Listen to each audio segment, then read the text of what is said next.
A metaverse, a place where a technology, innovation, and imaginations collide. A space heralded as the next frontier in the human interactions. The tech companies promising a world endless possibilities, a place where virtual reality blurs the lines between what's real and what's imagined. But in the metaverse, a utopia for the future generation, or it's the beginning of a dark, new chapter in the human history. The tech giants like Meta, driven by the promises of the prophet, sell us a vision of the interconnected virtual utopia. The next evolution in the social connections, they call it a successor to the mobile internet, where we can explore the new worlds and the share experiences. But behind this cheerful language and the glossy marketing lies a far more insidious potential. A young girl in the UK recently faced this harsh truth when her avatar was allegedly gang raped in a virtual space, making the first investigations of its kind. In the UK, a young under the age of 16 was allegedly gang raped in the metaverse. Her avatar was attacked by the other users, and while there was no physical injuries, the psychological and the emotional traumas was all too real. The metaverse, which was supposed to be a place of shared experiences and the social connections, had become the digital hell for this child. A space where the boundaries of the morality and the humanity are pushed to their very limits. The crime was not committed in the physical world, but the psychological scar was as real as inflicted in person. This is the first of kind of virtual rape, a new kind of crime. And as shocking it sounds, it forces us to ask, what kind of futures that we are creating for our children? Have you opened the Pandora's box, allowing the predators to hide behind the digital mask, while our legal systems and the culture values struggles to catch up with the fast evolving technology? This is not a science fiction. This is happening now. Someone has asked, was it really rape? Skeptics on the social media dismissed the incident. They could have just turned it off, and they said others equated it being virtually killed in a video game. But what this dismissal failed to recognize its emotional and the psychological devastations inflicted on a child. As a psychologist says, the immersive nature of the metaverse makes it difficult, especially for the children, to distinguish between the virtual experiences and the reality. This girl's emotional trauma is no less severe because the attack occurred in the digital space. It is not just about the avatar being violated, it is about a child's mental and emotional well-being and a torn apart a world that is supposed to be a virtual but feels too real. This case has sparked a global debate. How do we define the harm in our virtual spaces? And more importantly, how do we protect our children from predators lurking in the metaverse? Tech companies like Meta have painted a bright and cheerful picture of the metaverse. They call it as a next evolution in the social connections, but with such freedom comes danger. The same platform designed for the entertainment and the exploitations are rife with the bad actors, unpolished behavior, and the terrifying lack of the accountability.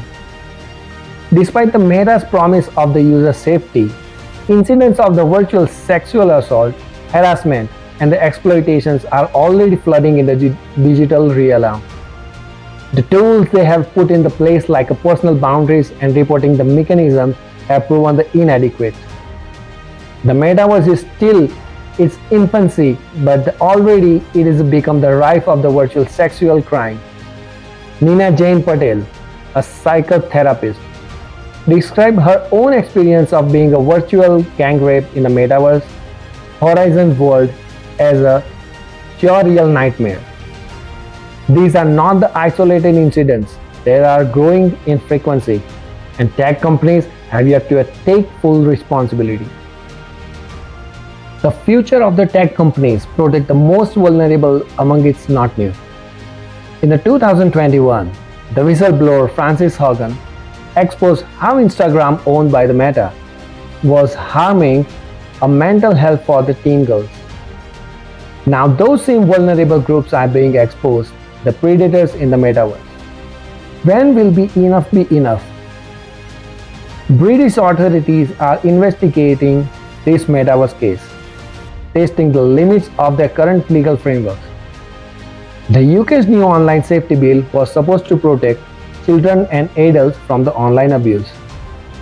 But it doesn't go far enough. While it focuses on the content moderation, it fails to address the actions like rape in the virtual spaces. Are our laws ready to a new frontier? The next generation of these children will likely spend more than 10 years of their lives in the virtual reality. The world they will grow up in being the shape right now, yet we are unprepared to protect them from the dangers lurking in these digital spaces. The question we must now ask ourselves is not about whether the virtual rape is real, but what our responsibility is legally, socially, and morally.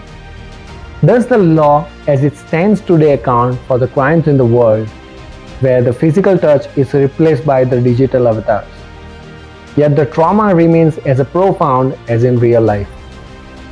For now, the UK police are investigating this case, a trailblazing probe into a new kind of a crime. But we must ask, will there be a justice for the victims of virtual crimes? Or will these incidents be dismissed, with no one held accountable because the crimes didn't take place in the real world? The child avatar may have been attacked in the metaverse, but the trauma is deeply real.